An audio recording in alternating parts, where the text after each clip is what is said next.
there too between a minority and a majority tribe and culture. For all of that, we have contributed in some not very productive ways with some ecological damage from development programs, inappropriate boreholes that turned nomadic grazers into sedentary farmers that caused ecological damage by the cattle tramping the grass by exhausting the soils, by cattle having to move further away and causing more and more damage. The example of peanuts being grown as a cash crop over and over again, exhausting the soil, is another place in which development has been misplaced and inappropriate. In terms of other ecological things, we might look at the malaria that is recurring in pesticide-resistant forms, reoccurring and making inroads back into areas that were once free of malaria. The tsetse fly that plagued livestock grazing in earlier years was almost abolished or pushed back into the very inner reaches of Africa, but reoccurred when strife in Zimbabwe and later in Mozambique made it impossible to carry out controls properly. And something that development people have begun to wrestle with, but not by any means to grasp, is the specter of AIDS and how that will have impact on exposure experiences, on personnel placements, on development programs such as mass vaccinations, and on people's perceptions of Africa because of that. We in Canada think we have a refugee problem. Africa doesn't complain nearly as much as we do, but the statistics certainly show that the bulk of the refugee problem is being borne by Africans. In the Sudan alone, there are 1.2 million refugees. In Somalia, 700,000.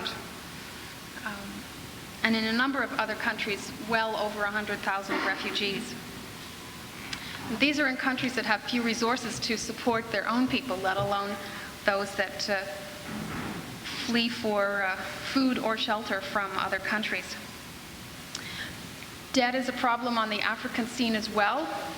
For instance, in Zambia, the buying power of a Zambian has decreased to 1/3 of what it was 5 years ago.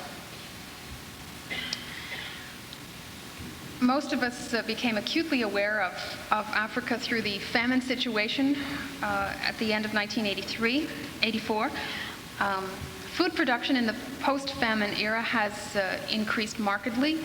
There are 4 countries still needing net imports of food: Sudan, Ethiopia, Mozambique, and Angola. And it's no coincidence that all 4 of those are countries that are racked by strife and violence.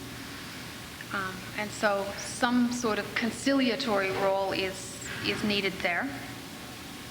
On the plus side, the small farmers in Zimbabwe have produced bumper crops of maize for the last couple of years. When I was there in April, we passed massive piles of bags of maize at depots. The infrastructure can't cope with moving it at any faster rate than it is being presently moved. I think the other point I would like to touch on is the perspective on Christianity and church life. I think it's time we in North America recognize something about Africa and Christianity. The 1980s is the first decade when there are more Christians living in the southern hemisphere than in the northern hemisphere. And if trends continue as they are now, by the year 2000, Africa will be the center of Christianity. I met an American evangelist on a tour bus in Zimbabwe. He said he was coming to do church growth seminars in Africa because nothing was happening in church growth in Africa. Well, he didn't ask me, but I could have directed him to any one of a number of of countries where church life is thriving and lively, and even under the most adverse conditions, gives us who come from more comfortable areas substantial inspiration. I sometimes think that Canadians need a little dose of adversity to really bring forth the best in our worship experiences. So I think we have to eliminate that arrogance in us that prevents us from examining the changes in attitudes that we have to deal as Christians in North America with Africa. Thank you, Jean. John Graham is the BC coordinator for Oxfam and will speak now. Thanks, Murray. And I'd like to thank you for inviting me here and to participate in this honored panel. I'm glad to see that there aren't too many people here who have been attending our workshops the last couple of days, because I've already used my best lines, so I'm going to have to use them over again. So fortunately, there will be a new audience. We have heard, almost everything that we've heard about Africa over the last several years has been related to the issues of hunger and famine. And Africa has become almost synonymous with these problems in the world today. The basic question that we have to ask in looking at hunger in Africa is, why is there hunger? And the immediate answer which would spring to mind is that there's simply not enough food in the world, so therefore some people starve to death. Well, that's not the case. So that answer is not satisfactory. Even during the height of the Ethiopian famine of 2 years ago, there were bumper crops in Europe. In fact, a world record for grain production was set during exactly the same time. Right. And grain was essentially sitting in the docks of Europe and rotting at the same time as people were starving to death in Africa. And this has not been exceptional. Through the last 20 years, more than enough food has been produced to meet the minimal calorie intake of every human being and exceeded by a large margin. So the problem is that there isn't enough food produced in the world. So what do we ask next? We ask, well, maybe the food is in the wrong place. Maybe the people of Africa aren't producing enough food, and so that's why they're starving to death, and it's a distribution problem. Well, I think that's beginning to get at the answer, but it's not sufficient either. Again, looking at statistics, almost every African country has been a net exporter of agricultural products over the last 20 years. That is, they export coffee and cotton and other agricultural goods to Western countries. So in fact, if we look at the terms of trade in agricultural produce, Africa is a net exporter of agricultural products to us in the West, rather than the other way around. And it is the contention of food research organizations such as Food First in San Francisco that every single country in the world has more than sufficient agricultural capacity to be self-sufficient. But the problem is that the agricultural resources of countries like those in Africa are skewed towards production of export cash crops rather than towards creation of self-sufficiency. So the answer that food is not produced in the right place isn't satisfactory either. So why is there hunger? Well, the problem becomes clear after answering those first two questions. The problem is that there are poor people in the world who are excluded from the food or from the resources to be able to produce their own food. And these poor people are more numerous in Africa. We have them everywhere. But in Africa, we have a continent which lives in which 92% of the people live in absolute poverty. And so therefore, the people who are closest to the edge, the people who don't have the resources to produce their own food, live overwhelmingly in Africa. And that's why we see the starvation in Africa. And a good example of how this happens was given during 1972 to 74, during the Sahel famine in Africa, during which 200 to 500,000 people perished. It was hard to tell how many. At the same time, cash crop exports from Mali and Niger and some of the countries which are most affected by the famine, cash crop exports of tomatoes, green peppers, and so on to Europe actually increased during precisely the same time that people were starving to death in the same countries. So the question is, as a landlord in a country such as in countries in Africa, you have a decision to make, just like farmers here and everywhere else have a decision to make. Can we get more for producing maize for our next door neighbor who is poor, or can we get more by producing green peppers for Switzerland? And the answer is clear. You make more by growing green peppers for Switzerland. And so therefore, the resources are skewed that way. Now, we shouldn't look at the current African countries, the current African landholders, and blame them exclusively for the situation that's going on. Looking back briefly historically, we can see that the landholding traditions of Africa and elsewhere in the world, which had been given to communal farming or small landholding, which gave everybody the resources to produce their own food, were skewed, were changed as part of a conscious colonial policy, which Jean touched on briefly, in order to be able to service the needs of the European countries and later of the entire West, so that cash crops for Europe became a higher priority. The best land was used for it.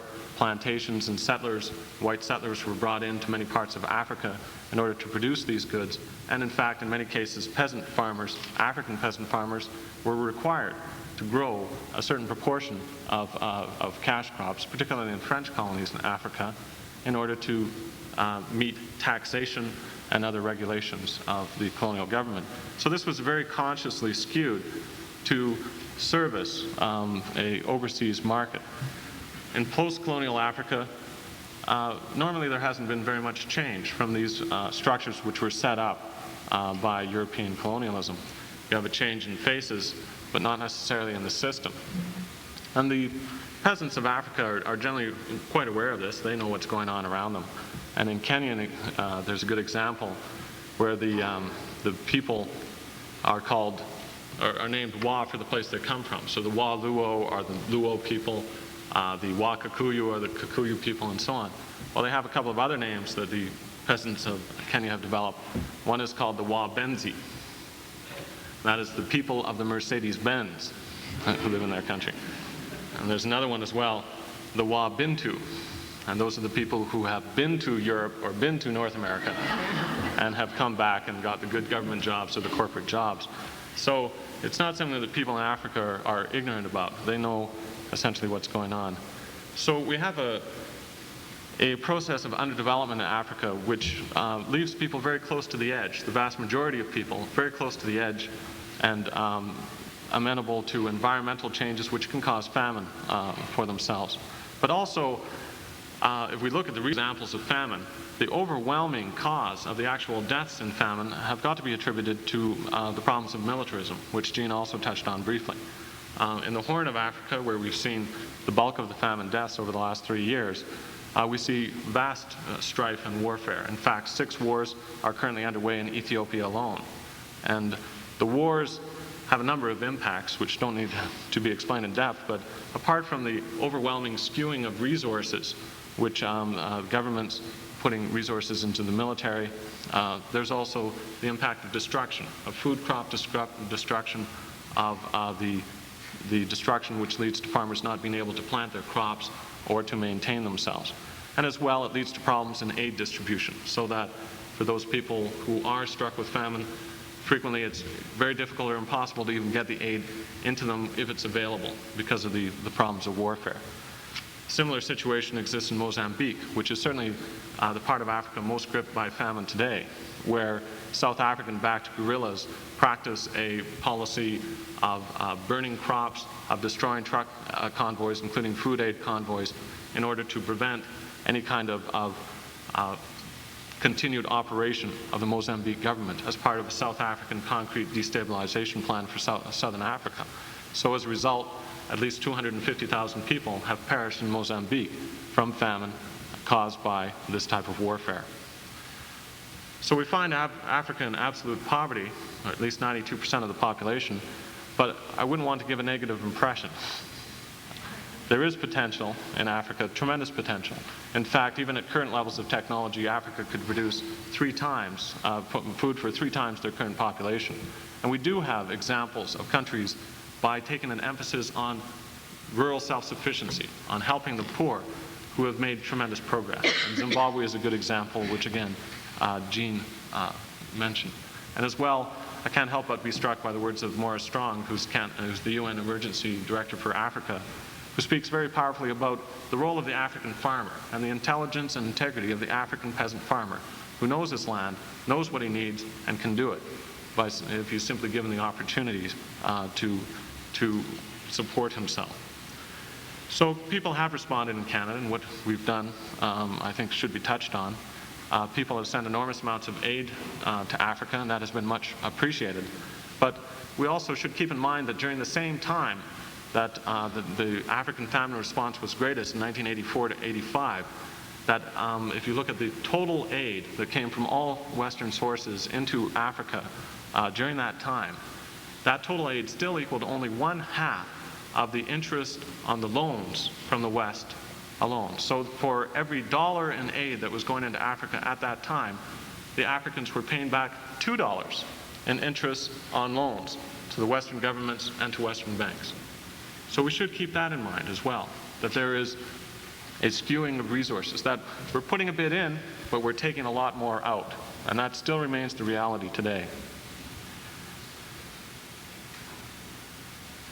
Our programs as development agencies, and I think that we share the same philosophies in the church agencies represented here today and in Oxfam and many other organizations, is to begin with the poor, to begin with the people who actually need the assistance and the people who can make the change. Organizations of the poor are the only way that people will be able to reach self-sufficiency in Africa. You can't do it through bureaucracies, and you can't do it through trickle-down theories or anything else. You have to go directly to the poor and help them. And that requires a bit of a leap of faith on our part. The African famine has reinforced attitudes in our society that Africans are weak, dependent, incapable of running their own lives. That's not the case. And that's a very important message that we as development agencies have got to bring back, that there are strong, capable, able people faced with a situation in which we would be helpless as well, who are facing down that situation and having great successes against that situation. We also have to understand and participate in the politics of change in Africa, that we should be working for issues like peace in Ethiopia. We should also be increasing our pressure on South Africa through economic sanctions and other means in order to stop their destabilization of surrounding countries. And we can support people directly, as I say, through the development programs of the major churches and other agencies. We are being able to get through, and we are having great successes. So we think that in the next little while, with a proper emphasis on rural self-sufficiency and the types of models which are now being practiced in Zimbabwe and elsewhere, that things can turn around in Africa, and we're already beginning to see some evidence of that. Thank you. Thanks very much, John.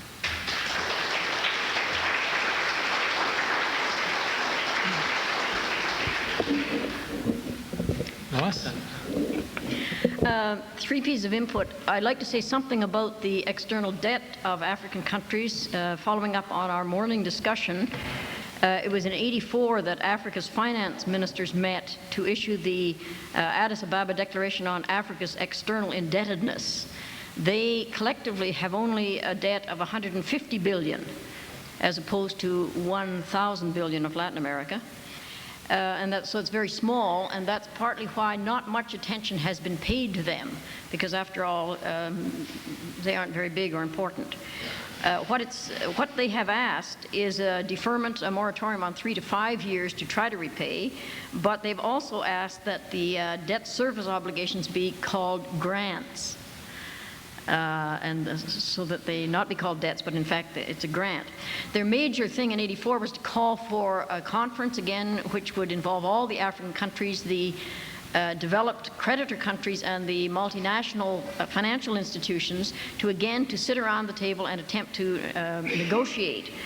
And the industrial countries, of course, never consented to such a dialogue. They kept at it. They then took their case to the International Monetary Fund and didn't make any progress. And then they went to the heads of 7 Western states, never made any progress. Finally, in '85, it appeared as though even Margaret Thatcher was going to say, yes, maybe we should do something about this. But the Secretary of the Treasury of the U.S. said, we'll have a round table, we'll have a conference, but it won't be for negotiation. It'll simply be, for shared information. And I think the strategy there was keep them talking, but don't do anything. So there's a bit of there's a great deal of stonewalling in terms of the Africans' attempt to get the developed countries to look at the rescheduling of indebtedness. Second thing I'd like to comment on is the the frontline states vis-a-vis South Africa. One of the things we should be asking Joe Clark when he returns from his 8-hour visit to South Africa is how much Canada is contributing to the UN Trust Fund to put money into support of the frontline states' economies, because there has been a deteriorating situation economically as well as political instability right across those frontline states. And for some of them, for some time. I remember last year meeting Tad Mitsui, who is with the Canadian Council of Churches and was seconded for the Ethiopian famine for 2 years. He'd been into Angola, and when I met him, he said to me, you know, Lois, there's nothing to eat in Angola.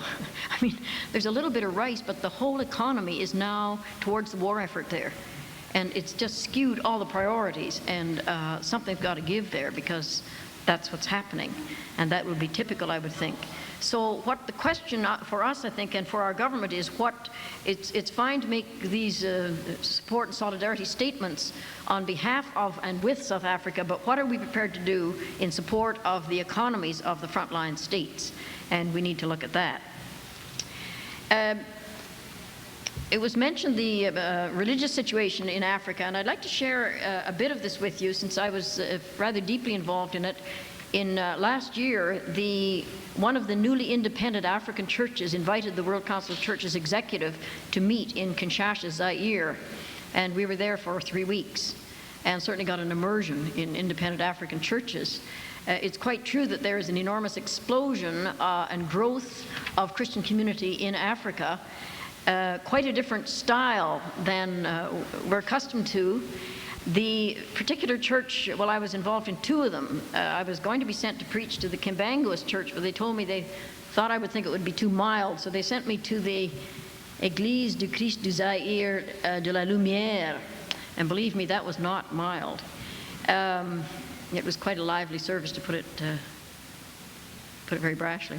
The Kimbanguist church, however, began in 1921 out of a martyrdom of their leader, Simon Kimbangu, who was a native of Zaire.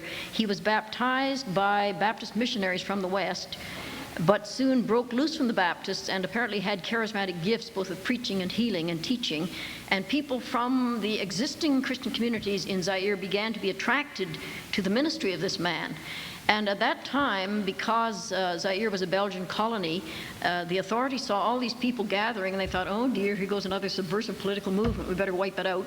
So they arrested Kimbangu, put him in prison, where he stayed, was not allowed to have any of his relatives visit him, and he died in prison in 1950. Well, out of the blood of the martyrs is the seed of the church, and the thing just mushroomed. The Kimbanguist church was outlawed, so that they had to post guards even for prayer meetings, and even today they've been legal since 1959 under guess who, Mobutu. But anyway, one of the most coveted positions in that church now is to wear the uniform of what used to be the guard for prayer meetings, and they still kind of station them around at all their services of worship. The church was established finally in 1959 and in fact allowed to be legal, although its adherents were spread all over the world, and although there are significant congregations in Africa, but also in Europe, in Brussels and Paris, since '59, and it is now claiming 5 million members, just 5 times the size of the United Church, which has been going over 60 years. In 1970, they established a theological faculty and school, which is in Kinshasa. And 80% of their members are from mainline churches, that is former Catholics, former Protestants. And the appeal is that this is an authentically indigenous African church in its ethos, in its theology, and in its liturgy. They have 3 Eucharists a year, Christmas, Easter, and the martyrdom of Kimbangu. They built by hand labor the largest sanctuary temple in Africa. It seats 37,000 people. It's like a football field. And we were present at a service there, huge, but completely volunteer labor with their own resources. They don't want to be dependent on the Western missionary movement anymore. Thank you very much. Go home. Several things we should know about that church, because, as I said, it's quite different to our understanding, because it is more African than North American, thank goodness. One of the things is it is of the poor. Most of the people in that church are poor. And out of that, once there is a history, I think there will be some rather significant contributions made to the Christian community. They have the African kind of sense of one community, the past, the present, and future generations brought together, including ancestors and those gone before. And the wholeness of the person is emphasized. There's no separation of body and spirit as we have in the West. Much is made of covenant making through the community with rituals of purification and binding oaths. And their attitude to evil is you don't educate people out of that, you name the demons and you exorcise them. I think we may have something to learn from that. Broken human relationships are never left unhealed, and there is a heavy emphasis on reconciliation, prayer, and healing.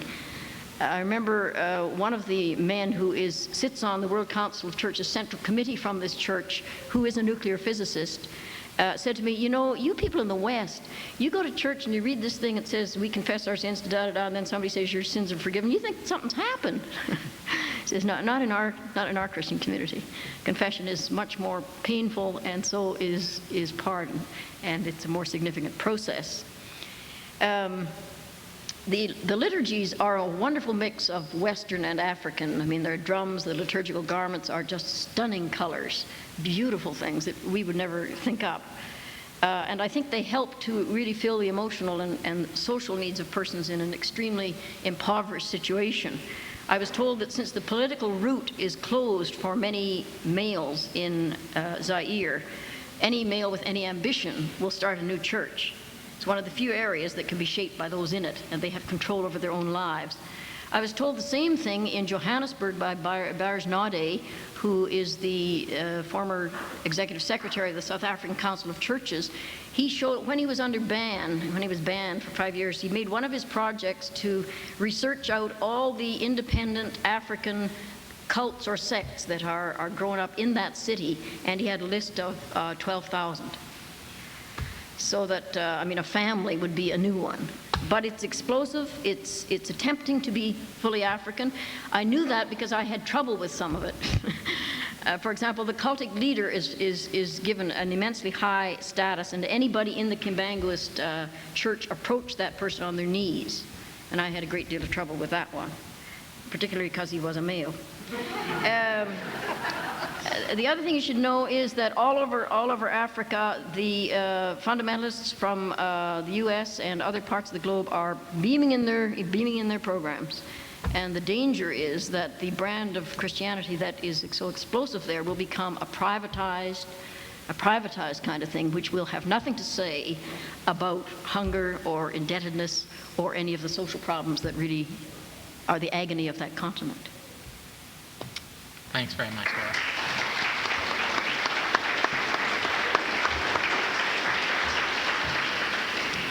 Fourth speaker is Neville Jacobs from South Africa, and present a Presbyterian minister in Cranbrook.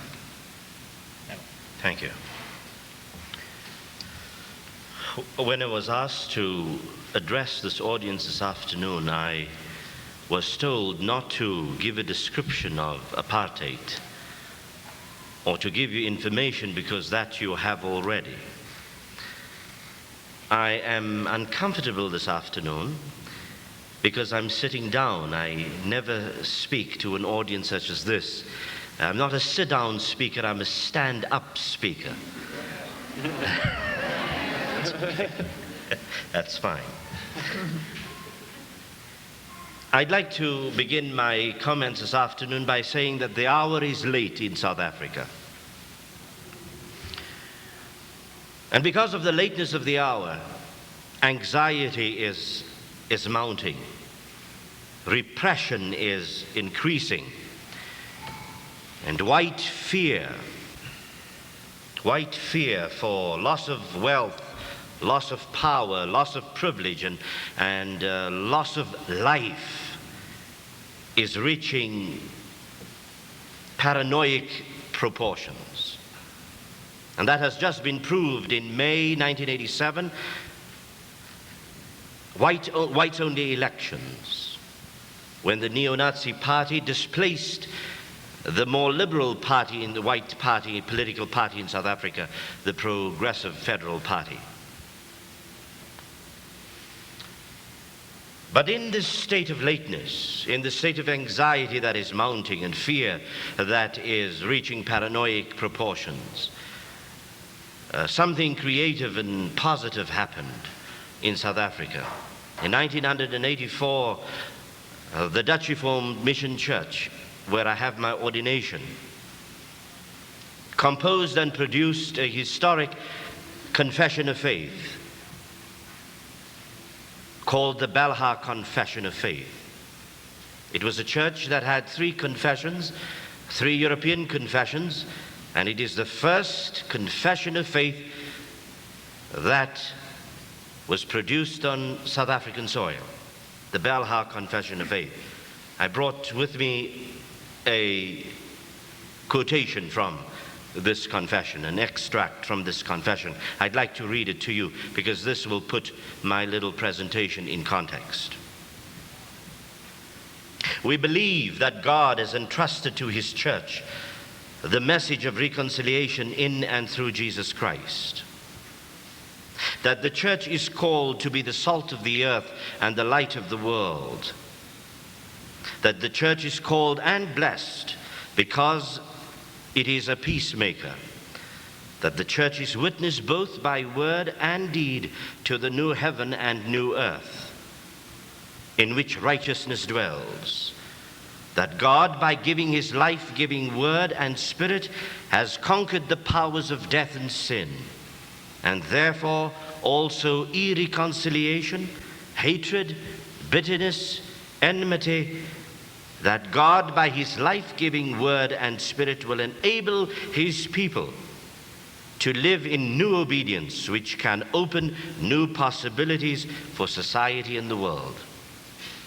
That the credibility of this message is seriously affected and its beneficial work obstructed when it is proclaimed in a land which professes to be Christian, but in which the enforced separation of people on racial basis promotes and perpetuates alienation, hatred, and enmity. That any teaching which attempts to legitimate such forced separation by appeal to the gospel and is not prepared to venture on the road of obedience and reconciliation, but rather out of prejudice, fear, selfishness, and unbelief denies in advance the reconciling power of the gospel, must be considered ideology and false doctrine. I was asked to suggest solutions and not to come and bore you with information. My suggestion this afternoon, as a churchman myself, and one who has his ordination in this church, who composed this historic statement of faith, I believe that Christians have to begin with themselves. I talked about the lateness of the hour. May I suggest to you, ladies and gentlemen, that goodwill and decency in South Africa will not carry South Africans through the lateness of this hour. And I have seen that the real stumbling block for change, social justice in South Africa, is the church herself. The church whose raison d'etre is supposed to be an indicator to Jesus the Christ, Jesus the Anointed One, who brings good news to the poor and brings recovery of sight to the blind, and release to the captives and liberation to the oppressed. The church who is supposed to be appointed to Jesus Christ, who is the inaugurator of the Jubilee year of the Lord. This church has become the stumbling block. I dare say this afternoon to you, friends, I've been to South Africa just at the beginning of this year, and still I find that the church is largely a fantasy world. And I call some of its members inmates inmates of that fantasy world where they are pleasantly drugged, where the good news have become to those inmates that which they want to hear, something which, according to the Apostle Paul, that tickles their ears, something that scratches them where they itch. I want to shift my metaphors now and say that I found when I was back in South Africa that the church very much is still a cozy ghetto, a cave into which people escape, where they flee from their day-to-day pressures and problems. This is why I greeted with great gratitude and jubilation the composition and the production of our church's statement of faith, the Bella Confession of Faith. Surely the student movements have their role in South Africa, the political liberation parties have their role in South Africa, the labor unions have, the external international pressure by way of sanctions and the severing of diplomatic relations with South Africa. All have their purpose and their influence and impact upon change in South Africa. But I'm a Christian optimist, even though I'm depressed by what is happening in the church in that land and also in North America. What I've seen just from English history, what had happened there just 200 years ago, I think British civilization was tarnished with barbarism. Now, this is why I'm a stand-up speaker, you see. I get heated up. I dare say that because 200 years ago there was something in Britain, 200 offenses were punishable by the death penalty, and it was correctly called the Bloody Code. Slave trade and slavery were defended and justified. Child labor was at the order of the day. The masses were uneducated, no health care was available to them, and so I can go on and on and on. But I believe it is because of biblical Christianity and the influence, it was to Christian presence in those lands that brought about many of the victories in the areas of social justice and social change. This is why I believe that Christians are not powerless. Christian church is not powerless in South Africa. This church, this very church, the Dutch Reformed Mission Church, was a slave church. It was meant to be a slave church. In 1857, the white mother church, the Dutch Reformed Church, the Nederduits Gereformeerde Kerk in South Africa, made an ominous decision that there was to be a separate church for the slaves and the families and the descendants. But this church was enslaved in more ways than one, because the white mother kept the daughter enslaved, because the cash flow came from the mother, and the cash flow to the daughter kept the daughter in place. And this church, of which I became a minister in 1970, my friends, was a slave church, because we were like a puppet on strings. The threat was always over our heads. You dare not make noise, because your cash flow will be, your lifeblood will be cut off. We were also slaves in another way, because we became pietists par excellence. Now, I'm using the word in the negative sense, pietists. Because while the white mother was taking possession of the earth and its resources, we were told, keep your eyes on the pie in the sky that is going to come to you by and by.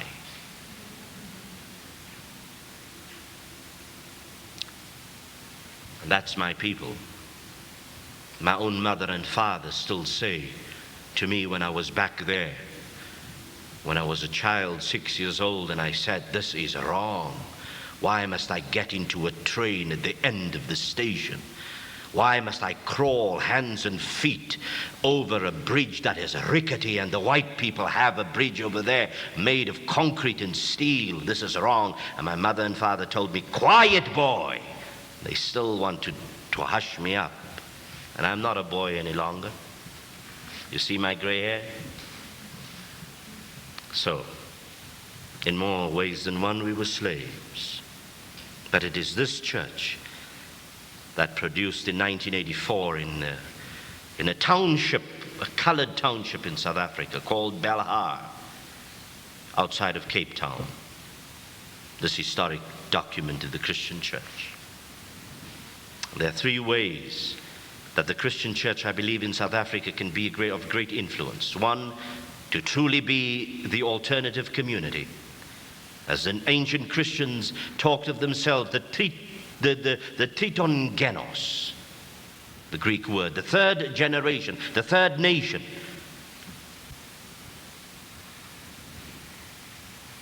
The alternative community, really where unequals meet in a solidarity of love.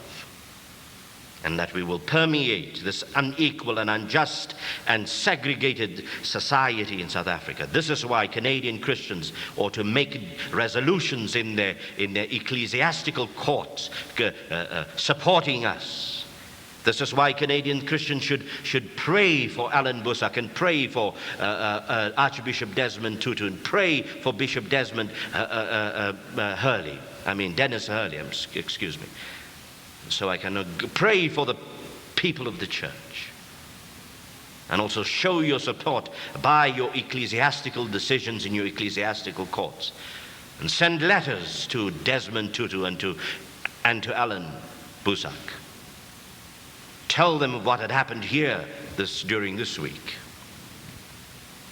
I believe also the church can be a witness to genuine and authentic peace. Not the kind of peace that the South African government is suggesting. No peace with true reconciliation. Peace that has as its precondition the unmasking of old wounds and the unmasking of past injustices. And I believe also the church can be truly the establisher of justice in South Africa. Like my friend, Jan de Waal. He doesn't know that I'm talking about him today, but he's back in South Africa. A young Afrikaner clergyman was brutalized by the police in 1985, lost one of his eyes. Dutch descendant, young clergyman. But he started in one of the ghettos of Cape Town, what he called the New World Foundation. He erected a huge center there, where he's building justice and peace and self-esteem in people whose souls were scarred, to use the words of Alan Busak. Schools are being started in South Africa, where there's no more segregation, where a child is a child. Conflict resolution centers are being developed all over South Africa. These are all coming as a direct result from the influence of the Christian community in South Africa. Thank you.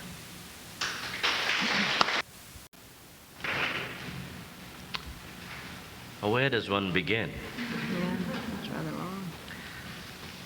But by trying just to give a flimsy definition, which does not describe the pain and the agony. Because I have difficulty to talk about apartheid, to talk about it, because it was my experience as a black man in South Africa. And I'm sitting in front of you as a man whose soul has been scarred and wounded by the system. And that's why it is terribly difficult. But let me attempt a definition. The definition that I'd give to apartheid, and then if that should suffice, I'd imagine, is a pseudo-religious ideology, which has as its basic premise, in its foundation, white superiority and black inferiority. It is absolute nonsense that apartheid is something that guards separate racial groups, cultural identities. That is a nice and grand sounding definition.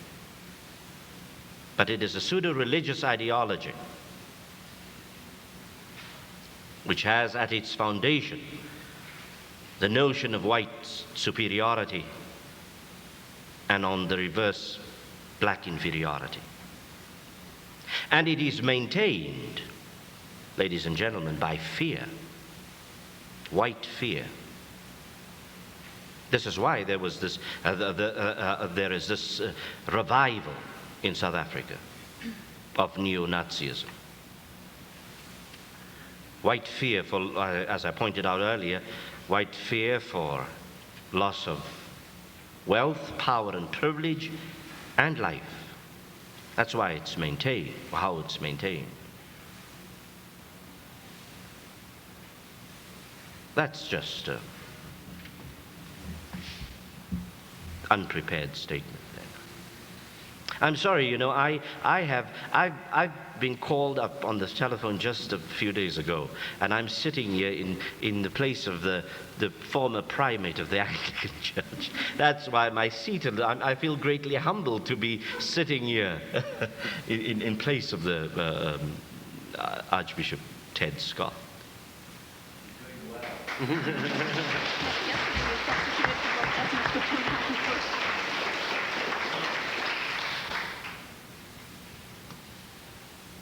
Anyone care to ask a question?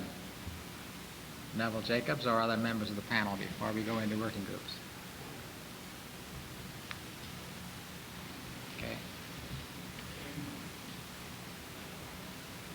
I would just like to talk about economics, because I spent 3 years with coffee peasants in Kenya, and that's what was concerning them mostly, was money. And I know of, most of you perhaps know about bridgehead and bridgehead trading and some of its success and how it's gone on to the Oxfam trading. But I'm just wondering if people on the panel can give us some sense that of some way we can fight the large injustice of people who spend their whole life growing coffee, tea, whatever for us, and you know, getting so little for that, other than having to go the route of all of us switching over to bridgehead coffee and tea. I mean, is there something else? And I would like to get that. Just the cruncher there, you know, is for all of you that in the 3 years that I lived with these people, that I never once got a cup of coffee in their homes. They can't afford to drink their own coffee. So next time you start complaining about the price of coffee, you know, I really feel we should be paying, instead of this debt problem, they don't owe us a thing. You know, we are not paying anywhere near what we should be for these things. Coffee should be $25 a pound. I mean, I know, because I watch them every day weed, tend, put pesticides on which spoil their water supply. You know, just continually working on growing coffee for us, using up their land so their children were hungry, and the injustice is so great. And for us to complain about spending $4 a pound is just. Thank you for that question.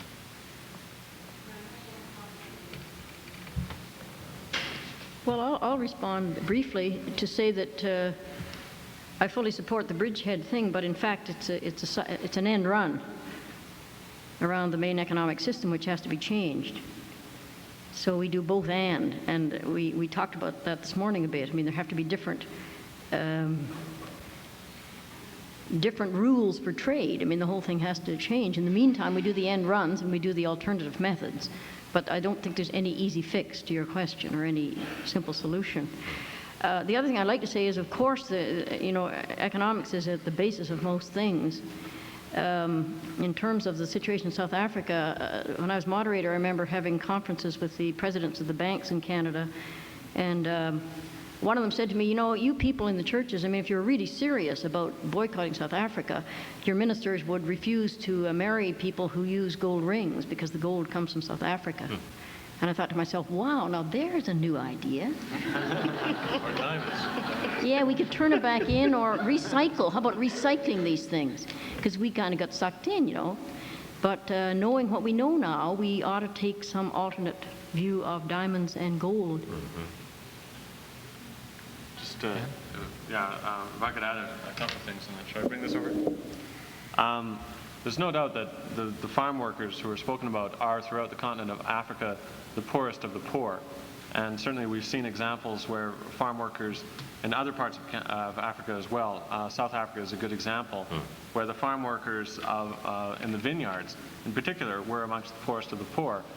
And we had cheap South African wine available in British Columbia and remains available in British Columbia because of a provincial government which refused to go along with all of the other provincial governments in Canada in banning the import of South African wine, which the federal government finally stepped in and did independently. So when we're looking at the issues of farm workers and the improvement of farm workers, there are concrete things that we can do here, such as boycott that type of wine. In terms of the changes which need to be taken, the changes, as always, are going to be initiated in Africa by Africans and through Africans, and we can assist that process, but we can't fool ourselves that the change is going to start here. And those changes are taking place. And again, bringing up the example of Zimbabwe, which Jean mentioned, rural self-sufficiency has been a priority in Zimbabwe over the last 5 or 6 years. And through land reform, land has been returned to small peasant producers in Zimbabwe in large chunks to give them the resources to be able to feed themselves, and taken away from idle lands that were being held by white settlers. The simple measure in Zimbabwe of raising the price of maize that is produced, that is paid to the farmer, has had an enormous impact. And throughout Africa, as in most other places, there are boards which set the price of the agricultural produce, and it tends to be set to the advantage of the urban modern elite who are most tied in with the export system, rather than for the interests of the rural poor. Zimbabwe reversed that, increased the price of maize to give an incentive for production and to give the wherewithal so that people could produce more, and the results were phenomenal. Present production of maize in Zimbabwe shot up to record levels and more than compensated for a decline in maize production by white settler farmers in Zimbabwe who are suffering from a drought. So there are models which are being followed now and which help to change. And I'd certainly like to reinforce the plug as well for one of the efforts that we can make, which is through alternate trading. Bridgehead trading remains is a sort of autonomous part of the Oxfam organization, and you can obtain bridgehead products for your church or for your group or for yourself through many means. And there are distributors in British Columbia, and I'd be happy to provide information on that. So the coffee and tea that provides a fair return to the producer is available, and you can get it here. Jean? Well, I might just add one very brief comment to John's, to say that in Zimbabwe also the pricing system is being changed so that it favors the very small producer without adversely penalizing the large producer. For the first, I don't know how many bushels of maize, you get a higher price, and then beyond that you get a lower price, but it's not so much lower that the large-scale commercial farmers can't make an adequate wage from it, but it does very substantially encourage the small-scale farmers. The other comment I would make is that we visited a Center for Research into Appropriate Technology geared to the small-scale farmer, and we're confronted with the statistics that indicate that at the present rate of soil erosion, within 50 years, all the communal lands, which is mostly where the Africans farm, in Zimbabwe will be absolutely barren. They will have eroded away. And I mean, the implications of that are too horrifying to contemplate for the masses of people who live there. And there is technology on appropriate bases available, but it's the getting of that information to the small-scale farmer that is a very major task to be faced. Thanks. Neville, comment? I see it in about 2 minutes, right? Yeah, sure. A year or two ago, I believe it was the Lenten visitors to the Catholic diocese here were 2 people from Kenya, and one of them told us that education in Kenya, at least, is not free. People must pay for it. And the only way that the people of Kenya can pay for it is to raise cash crops in the small amount of land that they have, at least some cash crops. I wonder if that is general, or if there's any comment on that. Chair knows? Just one brief comment, perhaps. It's interesting that is brought up, and it is common that throughout most African countries you do have school fees, and they're beginning to be eliminated in some countries where possible, but it's at great expense. Again, to bring up an example from South Africa, in South Africa they have a partial system of paying school fees. If you're a white student, you don't pay school fees. If you're a black student, you do, and for a far inferior educational system.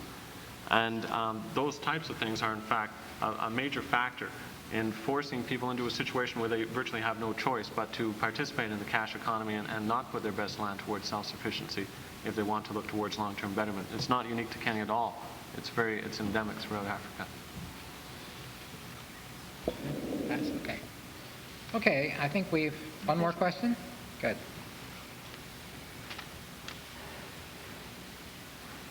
Jean, in your introductory comments, you mentioned one of the difficulties Africa is facing are the tribal conflicts throughout the continent, and I was a bit uncomfortable with that, because when I hear that raised is when people are defending apartheid and are saying the whites must continue to rule there, otherwise the country will dissolve into tribal warfare.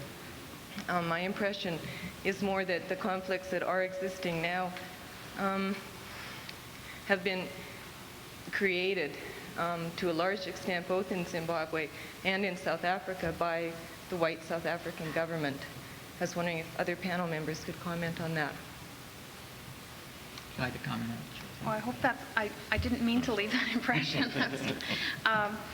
So maybe I should clarify that. But it is true in many places that there are tribes cut by the borders, so that there is a small amount of a tribe on one side of an international border and not on the other side. But I had not meant that to be extended into the argument that is sometimes used about South Africa.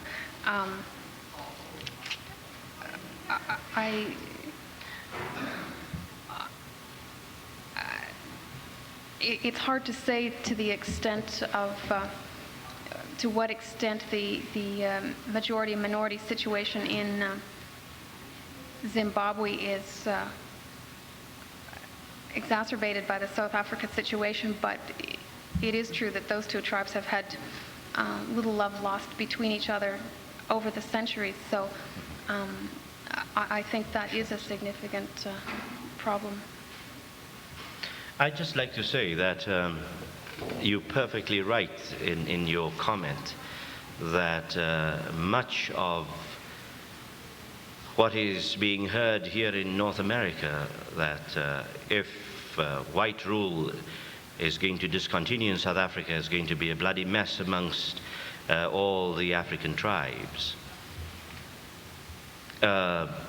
let me just say this very quickly, that when the whites perpetuate that idea, I'm amazed that the very Afrikaners who are perpetuating this idea to North America, to Canada and the United States, they themselves, they went to war with British descendants. So you're talking about tribal conflict. They went to war in the Boer War. You know the Boer War, you learned of the Canadians did. Now, I have a congregation, and we have in Cranbrook, and I have Dutch and nobody of my congregation here. we have Dutch and Scottish descendants in my congregation, and they're not two good friends either. So why are we? There are differences of opinion, of course, and there are differences from one person to, and surely why shouldn't there be difference? And as if we're going to go to war any minute that the white government is going to cease in South Africa, that's nonsense.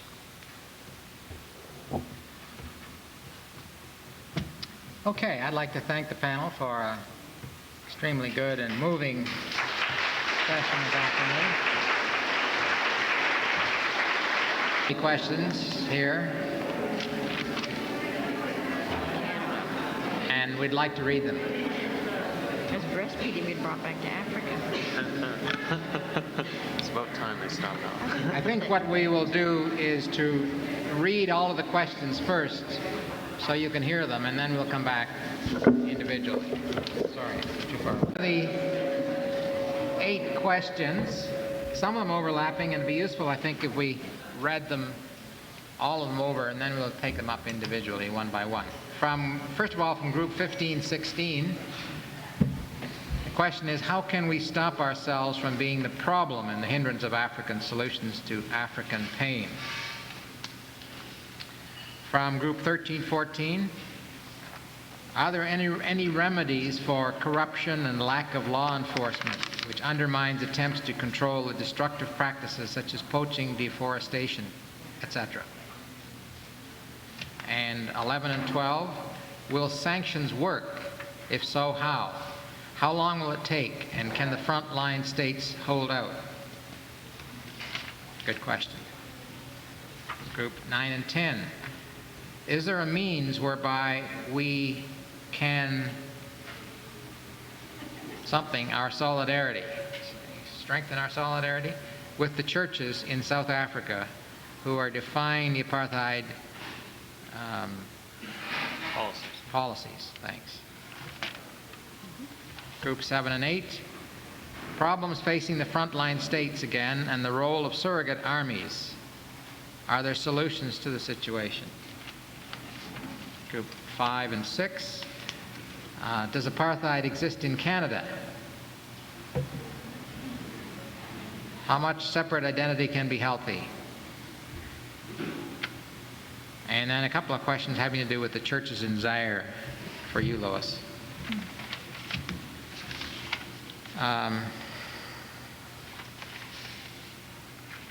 What concrete action could be taken that would effectively inform the multinational corporations that we are boycotting their products because of their exploitation of the primary producers?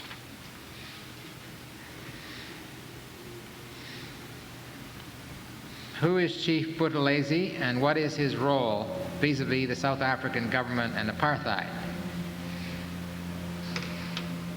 There are some positive trends taking place in Africa, such as the cooperation between various African tribes. How can we support and promote these trends? Okay, well, those are the questions that you have written, and we'll go back and look at them starting with group 1516. And I hope we can get through them sufficiently that we can get some feedback from all of you. How can we stop ourselves, Lois, from being the problem and the hindrance of African solutions to African pain? And Jean and John. I disagree somewhat with Neville, and he's gone. That's too bad. I should have disagreed with him earlier. But I think that the Christian churches in Africa and around the world have given some significant leadership in dismantling apartheid and not contributing to the problem. One of them was in '85 when the Ecumenical Gathering of Churches in South Africa produced the Kairos document, Kairos meaning now is the time. And there was a partner document issued by the evangelical churches in Africa which called them to the same kind of faithfulness and opposition to apartheid. So they have certainly laid themselves on the line publicly and have been in significant coalitions with the women's movement in South Africa and the labor movement and the student movement, the other three that are trying to overturn the system. Having said that, one of the things I'd like to say is some explanation of the program to combat racism of the World Council of Churches, because I think this is one way that individuals or congregations can in fact give a signal. It has not overturned apartheid, but has certainly given the world a strong signal and has been threatening enough that the South African government has reacted and retaliated against that program, we think in far out of proportion to what we thought we were doing. Just to give a very brief history of it, in 1948, after the Second World War, when the World Council came into being, the only kind of anti-racist statement that was publicly made was a very strong one against the German repression of the Jews and the genocide there, but that was it. And yet at the same time, that's when the legislation was being put in place by the South African government. It's that recent. But the World Council said nothing about that situation. However, it became aware of what was happening, and the 3 or 4 Dutch Reformed churches, which were then members of the World Council, were asked to receive a delegation from the world churches to discuss the legislation which was being put in place with their support and their connivance. And they refused. They said, no, we're not quite ready for that, and besides, you shouldn't be interfering in our local situation. In 1960, the Assembly of the World Council was held in Uppsala, Sweden, and one of the key speakers was to have been Martin Luther King, but he'd been assassinated 2 weeks before. So there was an empty chair on the podium, and that galvanized that assembly to say, the role of the churches has always been to kind of look after the victims of racism. Now that is not enough. We must combat racism at its source. And so we're going to set up a special fund to which individuals or churches or governments, because the Scandinavian governments contribute, can make contributions to help groups dismantle apartheid. And it was at that point that the 3 South African Dutch Reformed churches withdrew from the World Council and have ever since not been in conversation with us because they themselves were being attacked. The grants from the program to combat racism are very small. The largest ones go to Zimbabwe, to the African National Congress, and are clearly to dismantle apartheid. There are 5 organizations in Canada which receive grants, mostly Native peoples, to help them in their struggle for Aboriginal land rights and their case that they put to the federal government in this country. We've been astonished at what those small grants, the opposition they have elicited. I mean, we must be doing something right to get that kind of opposition. At one point, we traced back some of the leafleting that was going on in some church meetings in the States when the windshields of all the cars were ticketed with anti-WCC propaganda. And you may know of the damaging articles in the Reader's Digest which have gone on, and the 60 Minutes program of some years ago, which is still there, and there's still significant opposition. We carry on with that program. The only crack, I guess, in the solidarity of the churches has been with the West German churches, which are very rich and do much of the funding of the World Council, and they have made it clear to their members that anybody or any church who makes a contribution to that fund will not get an income tax receipt, which gives some indication of where they stand. So we have a lot of work to do with the German bishops. I mention that, though, because that is a very concrete way. Whenever I speak at, say, a Presbyterian meeting or a a community meeting and there's some extra money and they want to know suggestions where to send it, I usually say, why don't you send it to the Program to Combat Racism of the World Council? Because that is, in fact, one of the ways, it's a token way, although they also need the money, to really support the dismantling of that system. Thank you. John, do you want to speak to Sure. Excuse me. I guess one of the, I would divide the types of actions that we can take in order to help the Africans into three levels: personal, organizational, and government level. And certainly what Lois has said about supporting the program to combat racism is an excellent idea, both at the personal and the organizational level within your individual congregations and in your general churches. At the personal level, there are a number of actions that people can take, and we've talked a little bit about consumer action in terms of buying alternate products so that the return to the producer is greater. And I know that a couple of people came and spoke to me after our earlier plenary about having bridgehead products more thoroughly distributed in this area. So watch for that. I'm sure it's going to happen. And at the personal level, we can change our consumption habits to help promote the solutions rather than help to cause the problems. As well, Africa and South Africa, and we'll get to this question later, the specific request from the South African people for what we can do to help them is to impose economic sanctions. And so therefore, in our purchasing habits, we can also help the South African people in that way. And we can talk a little bit more about what types of products we may want to boycott as a result of that. The other sort of general level of activity, apart from the material assistance which you can put through Program to Combat Racism and other organizations which are working for development and justice in Africa, is political level. We are all citizens of a country which is very active in Africa. We're not removed or separate from Africa. Our government policies are intricately involved in setting development priorities in Africa and developing political priorities and so on. So as citizens, we must remain conscious and continue to have action on the policies of our government which affect Africa, whether those be developmental, whether those be on South Africa and aid to the frontline states in Southern Africa, whether those be for peace, pushing for peace in Ethiopia, and other government actions which can be useful in promoting change in Africa rather than perpetuating poverty.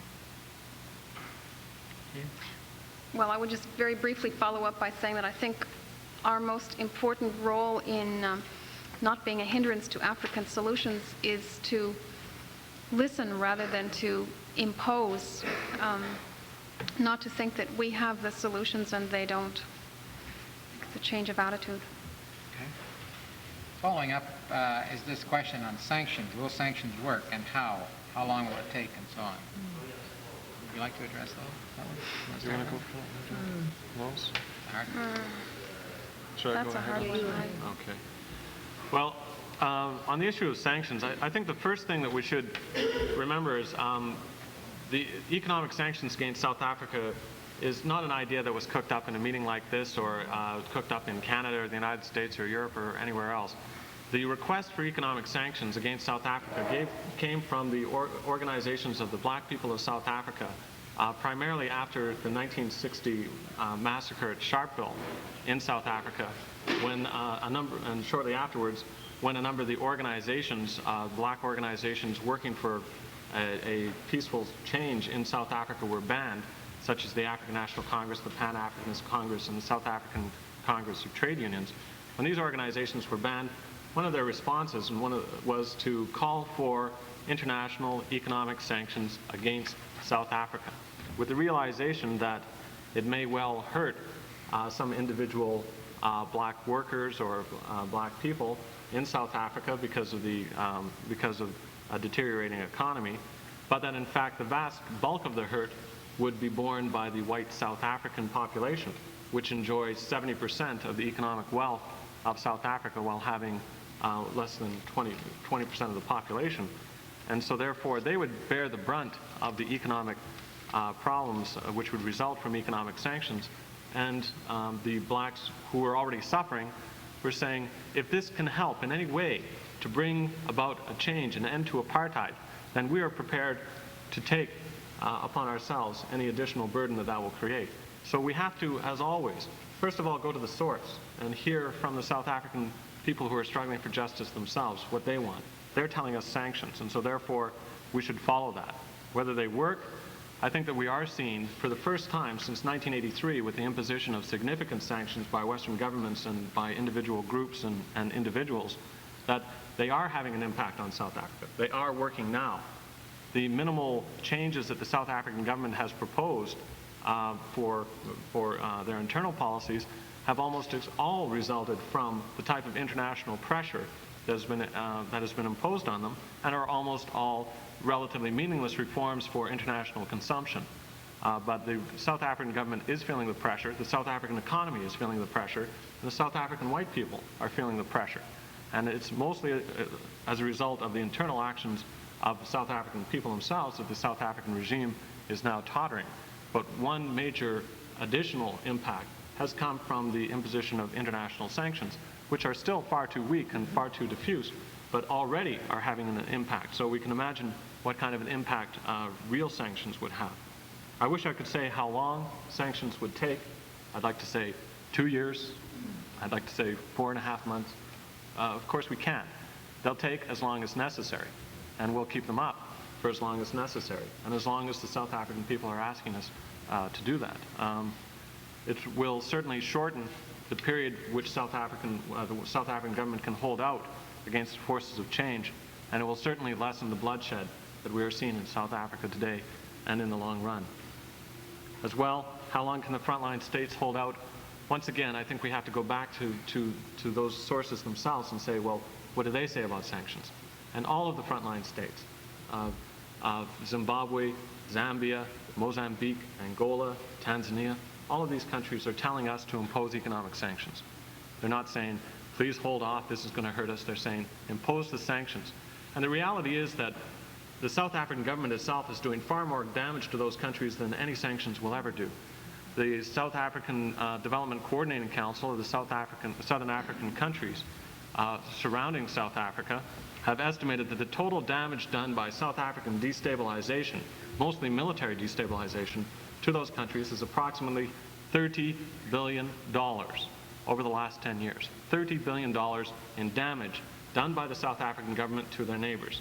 And so these countries, in terms of the impact of economic sanctions, are looking at millions of dollars as opposed to the billions of dollars that they are losing because of the South African government's depredations against them.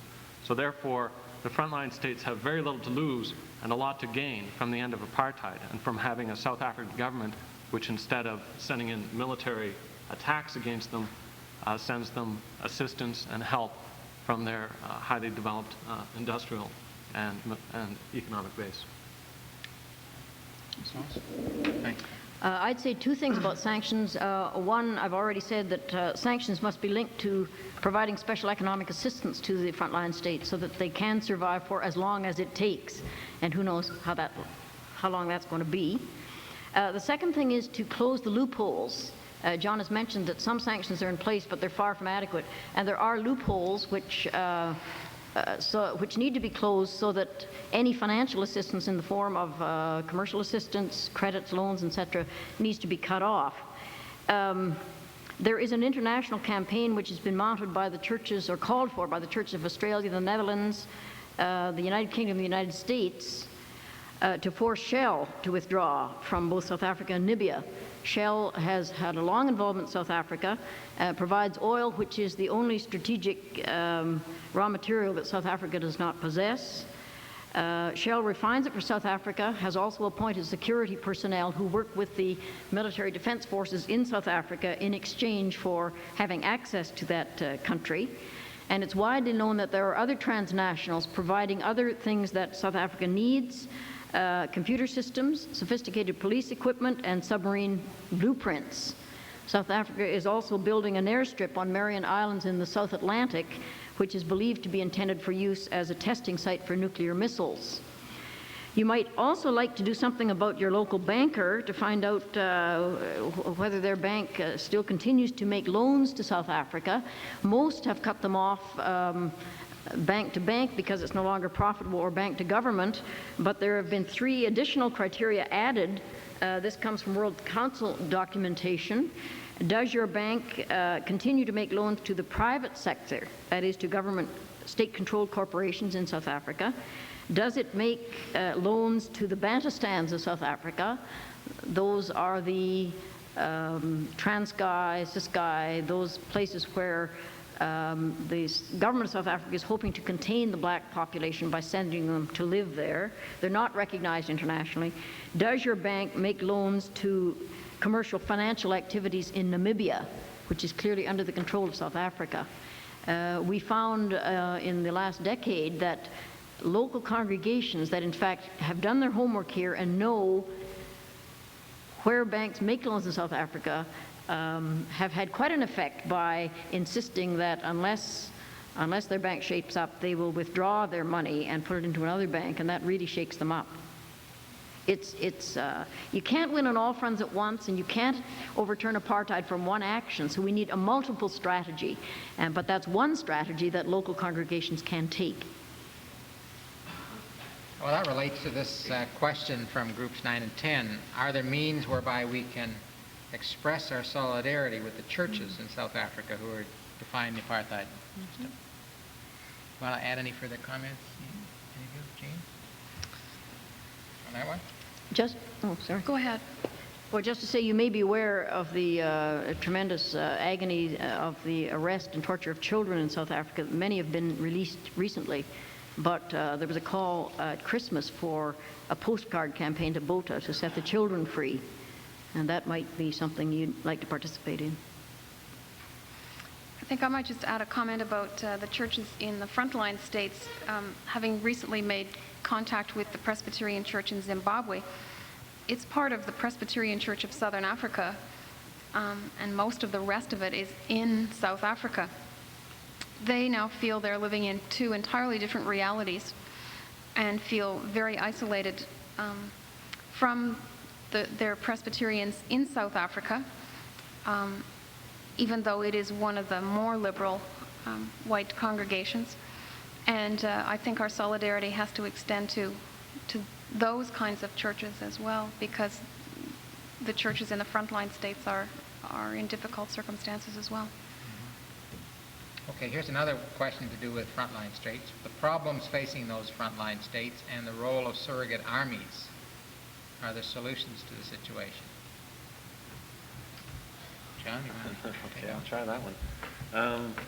Well, the ultimate solution is the end of the apartheid regime in South Africa, and the frontline states have all recognized that and have agreed to put what pressure they can on to end South Africa's regime. In the meantime, there's a lot we can do, and that is being done by a variety of agencies. I know that now in the frontline states, particularly in Mozambique, which is by far the hardest hit and has been identified by the Southern Africa Development Coordinating Council as the prime area for assistance to go into to the frontline states. A group of Canadian non-governmental organizations have banded together, including organizations of all the major churches in CUSO and Oxfam and others, to mount a major developmental and relief program in Mozambique as a coalition, which is fairly unprecedented for the area, and have just gone to the Canadian government for $10 million in assistance to that, with the non-governmental organizations raising $1 million towards that, which is a substantial chunk of funds for Mozambique with non-governmental and governmental support. The governmental support is forthcoming, mostly because they feel somewhat guilty, I'd say, because the Canadian government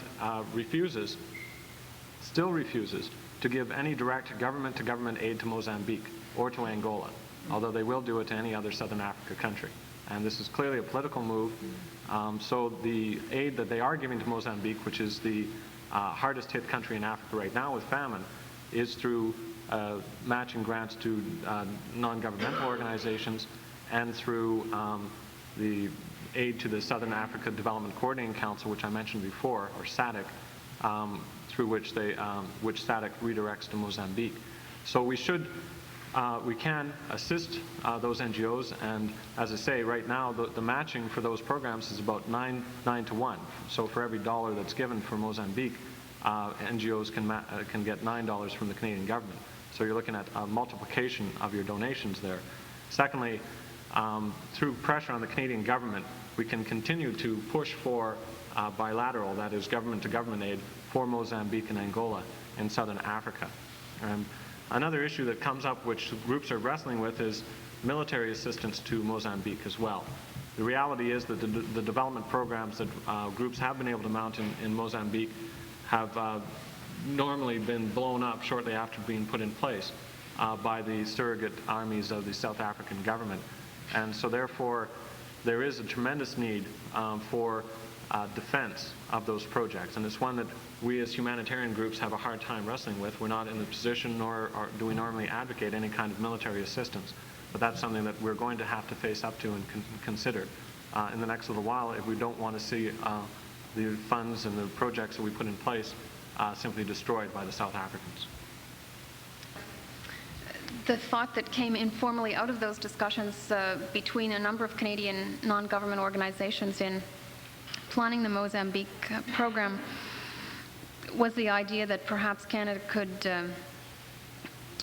could re-exert its role as peacekeeper, and perhaps the churches could lead the way in initiating some discussions as to whether or not Canada could initiate some sort of peacekeeping role, at least along the Beira corridor, the route from the sea to the inland frontline states of Botswana, Zimbabwe, and Zambia, in order to protect the necessary goods going into those countries and eliminating the need to depend on South African ports.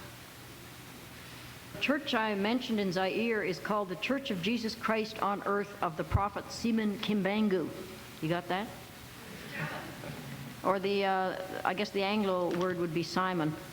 Well, the Church of Jesus Christ on Earth, you can spell. Of the Prophet Simon, S-I-M-O-N, Kimbangu, K-I-M-B-A-N-G-U.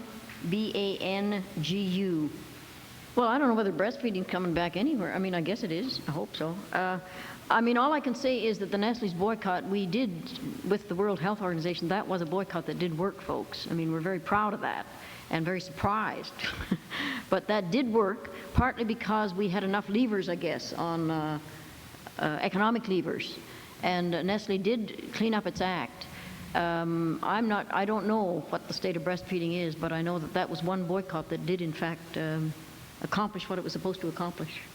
There is in fact, a tour coming across Canada this fall of IBFAN representatives, which is the international boycott group against Nestle's, over the bottle feeding issue. And I just received a couple of weeks ago in the office some information, background information on their tour, and they are indicating that, in fact, the World Health Code limiting the promotion of infant formula throughout the world has, in fact, once again been broken, not only by Nestle's, but by a number of different milk formula producing corporations. And in fact, under that code, to which Canada is a signatory, none of the infant formula marketing, which we see on all over the place in our stores and in our commercials and so on and so forth, is in fact permissible. And Canada is a major breaker of that code. And so therefore, that is something which these companies can be called to account for. In third world countries, the information is that breastfeeding has come back largely as a result of primary health care givers promoting the breast issue in areas where bottle feeding had become a common phenomenon. And so the primary health care people take a lot of responsibility for that. But it is still something that the formula companies, because that's where they're making their profits, are still continuing to push. And I'm afraid that we can't close the book on this one yet.